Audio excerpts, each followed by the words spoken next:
ਜਿੱਥੇ ਕਿਸਾਨਾਂ ਵੱਲੋਂ ਖੇਤੀ ਆਰਡੀਨੈਂਸਾਂ ਨੂੰ ਲੈ ਕੇ ਧਰਨੇ ਪ੍ਰਦਰਸ਼ਨਾਂ ਦਾ ਦੌਰ ਜਾਰੀ ਹੈ, ਉੱਥੇ ਹੀ ਪ੍ਰਧਾਨ ਮੰਤਰੀ ਨਰਿੰਦਰ ਮੋਦੀ ਨੇ ਮਨ ਕੀ ਬਾਤ ਪ੍ਰੋਗਰਾਮ 'ਚ ਦੇਸ਼ ਦੇ ਕਿਸਾਨਾਂ ਤੇ ਪਿੰਡਾਂ ਨੂੰ ਆਤਮ ਨਿਰਭਰ ਭਾਰਤ ਦਾ ਆਧਾਰ ਦੱਸਿਆ ਹੈ। ਇਸ ਦੌਰਾਨ ਪ੍ਰਧਾਨ ਮੰਤਰੀ ਨੇ ਆਧੁਨਿਕ ਤਰੀਕੇ ਨਾਲ ਖੇਤੀ ਕਰਨ ਵਾਲੇ ਕਿਸਾਨਾਂ ਦਾ ਜ਼ਿਕਰ ਕੀਤਾ ਹੈ। ਪ੍ਰਧਾਨ ਮੰਤਰੀ ਮੋਦੀ ਨੇ ਦੱਸਿਆ ਕਿ ਕਿਵੇਂ ਕਿਸਾਨਾਂ ਨੇ ਖੁਦ ਆਪਣਾ ਅਨਾਜ ਅਤੇ ਸਬਜ਼ੀਆਂ ਤਿਆਰ ਕਰਕੇ ਵੇਚੀਆਂ ਅਤੇ ਮੁਨਾਫਾ ਕਮਾਇਆ, ਕਿਉਂਕਿ ਇਹਨਾਂ ਕਿਸਾਨਾਂ ਨੇ ਸਰਕਾਰ ਵੱਲੋਂ ਜਾਰੀ ਹਦਾਇਤਾਂ ਮੁਤਾਬਕ ਕੰਮ ਕੀਤਾ ਅਤੇ ਸਿੱਧਾ ਮੁਨਾਫਾ ਕਮਾਇਆ ਹੈ। ਜੋ ਮੁਨਾਫਾ ਪਹਿਲਾਂ ਵਿਚੋਲੀਏ ਕਮਾਉਂਦੇ ਸਨ, ਉਹ किसान आप कमा रहे ने।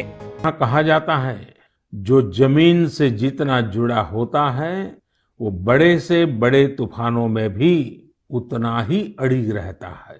कोरोना के इस कठिन समय में हमारा कृषि क्षेत्र, हमारा किसान इसका जीवंत उदाहरण है। संकट के इस काल में भी हमारे देश के कृषि क्षेत्र ने फिर अपना दमखम दिखाया है। साथियों, देश का कृषि क्षेत्र, हमारे किसान, हमारे गांव आत्मनिर्भर भारत का आधार है। ये मजबूत होंगे तो आत्मनिर्भर भारत की नींव मजबूत होगी। बीते कुछ समय में इन क्षेत्रों ने खुद को अनेक बंदिशों से आजाद किया है, अनेक मिथकों को तोड़ने का प्रयास किया है। मुझे कई ऐसे किसानों की चिट्ठियां मिलती हैं, किसान संगठनों से मेरी बात होती है, जो बताते हैं कि कैसे खेती में नए नए आयाम जुड़ रहे हैं, कैसे खेती में बदलाव आ रहा है। जो मैंने उनसे सुना है, जो मैंने औरों से सुना है, मेरा मन करता है आज मन की बात में उन किसानों की कुछ बातें जरूर आपको बताऊं। हरियाणा के सोनीपत जिले के हमारे एक किसान भाई रहते हैं, उनका नाम है श्री कंवर चौहान। उन्होंने बताया है कि कैसे एक समय था जब उन्हें मंडी से बाहर अपने फल और सब्जियां बेचने में बहुत दिक्कत आती थी। अगर वो मंडी से बाहर अपने फल और सब्जियां बेचते थे तो कई बार उनके फल, सब्जी और गाड़ियां तक जब्त हो जाती थी। लेकिन 2014 में फल और सब्जियों को एपीएमसी एक्ट से बाहर कर दिया गया। इसका उन्हें और आसपास के साथी किसानों को बहुत फायदा हुआ। 4 साल पहले उन्होंने अपने गांव के साथी किसानों के साथ मिलकर एक किसान उत्पादक समूह की स्थापना की। आज गांव के किसान स्वीट कॉर्न और बेबी कॉर्न की खेती करते हैं। उनके उत्पाद आज दिल्ली की आजादपुर मंडी, बड़ी रिटेल चेन तथा 5 स्टार होटलों में सीधे सप्लाई हो रहे हैं। आज गांव के किसान स्वीट कॉर्न और बेबी कॉर्न की खेती से 2.5 से 3 लाख प्रति एकड़ सालाना कमाई कर रहे हैं। इतना ही नहीं, इसी गांव के 60 से अधिक किसान नेट हाउस बनाकर, पॉली हाउस बनाकर टमाटर, खीरा, शिमला मिर्च इसकी अलग अलग वैरायटी का उत्पादन करके हर साल प्रति एकड़ 10 से 12 लाख रुपए तक की कमाई कर रहे हैं। जानते हैं इन किसानों के पास क्या अलग है? अपने फल सब्जियों को कहीं पर भी किसी को भी बेचने की ताकत है, और ये ताकत ही उनकी इस प्रगति का आधार है।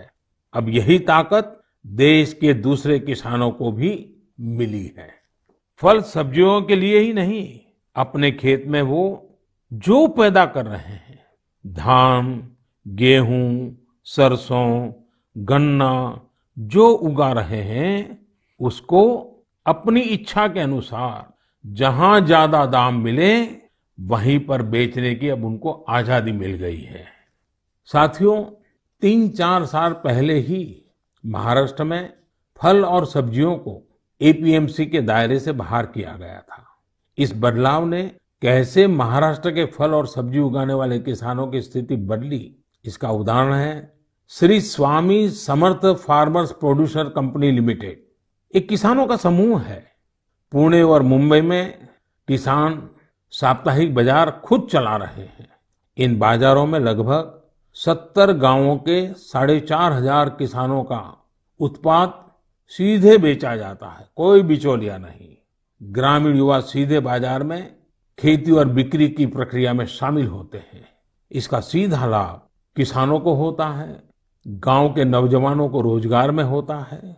एक और उदाहरण तमिलनाडु के थेनी जिले का है। यहाँ पर है तमिलनाडु केला फार्मर प्रोड्यूस कंपनी। ये फार्मर प्रोड्यूस कंपनी कहने को तो कंपनी है, हकीकत में ये किसानों ने मिलकर के अपना एक समूह बनाया है। बड़ा लचीली व्यवस्था है और वो भी 5-6 साल पहले बनाया है। इस किसान समूह ने लॉकडाउन के दौरान आसपास के गांवों से सैकड़ों मीट्रिक टन सब्जियां, फलों और केले की खरीद की और चेन्नई शहर को सब्जी कॉम्बो किट दिया। आप सोचिए कितने नौजवानों को उन्होंने रोजगार दिया। और मजा ये है कि बिचौलियों न होने के कारण किसान को भी लाभ हुआ, उपभोक्ता को भी लाभ हुआ।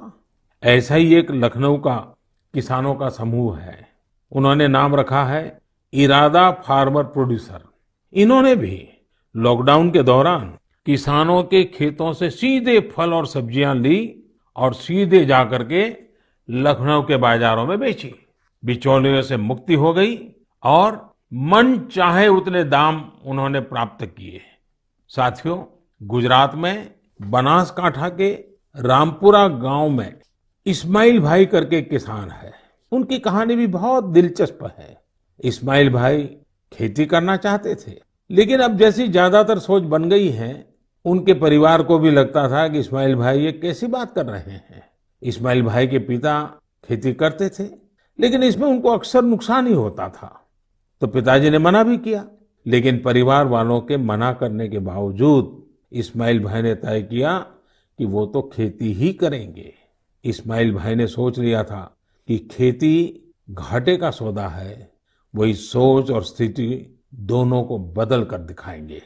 उन्होंने खेती शुरू की, लेकिन नए तरीकों से, इनोवेटिव तरीके से। उन्होंने ड्रिप से सिंचाई करके आलू की खेती शुरू की और आज उनके आलू एक पहचान बन गए हैं। वो ऐसे आलू उगा रहे हैं जिनकी क्वालिटी बहुत ही अच्छी होती है। इस्माइल भाई ये आलू सीधे बड़ी बड़ी कंपनियों को बेचते हैं, बिचौलियों का नामो निशान नहीं, और परिणाम अच्छा मुनाफा कमा रहे हैं।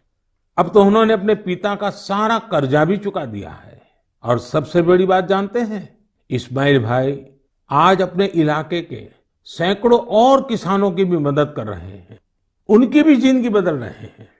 साथियों, आज की तारीख में खेती को हम जितना आधुनिक विकल्प देंगे, उतना ही वो आगे बढ़ेगी। उसमें नए नए तौर तरीके आएंगे, नए इनोवेशंस जुड़ेंगे। मणिपुर के रहने वाली विजय शांति एक नए इनोवेशन के चलते खूब चर्चा में है। उन्होंने कमल की नाल से धागा बनाने का स्टार्टअप शुरू किया है। आज उनके इनोवेशन के चलते कमल की खेती और टेक्सटाइल में एक नया ही रास्ता बन गया है। ਹਾਲਾਂਕਿ ਪ੍ਰਧਾਨ ਮੰਤਰੀ ਵੱਲੋਂ ਕਿਸਾਨਾਂ ਨੂੰ ਆਤਮ ਨਿਰਭਰ ਹੋਣ ਦੀ ਗੱਲ ਆਖੀ ਗਈ ਹੈ, ਪਰ ਫਿਰ ਵੀ ਖੇਤੀ ਆਰਡੀਨੈਂਸਾਂ ਦੇ ਵਿਰੋਧ 'ਚ ਕਿਸਾਨਾਂ ਦਾ ਸੰਘਰਸ਼ ਲਗਾਤਾਰ ਜਾਰੀ ਹੈ। Bureau report D5 channel Punjabi. D5 channel Punjabi ਹੁਣੇ ਸਬਸਕ੍ਰਾਈਬ ਕਰੋ, ਬੈਲ ਆਈਕਨ ਤੇ ਕਲਿੱਕ ਕਰੋ।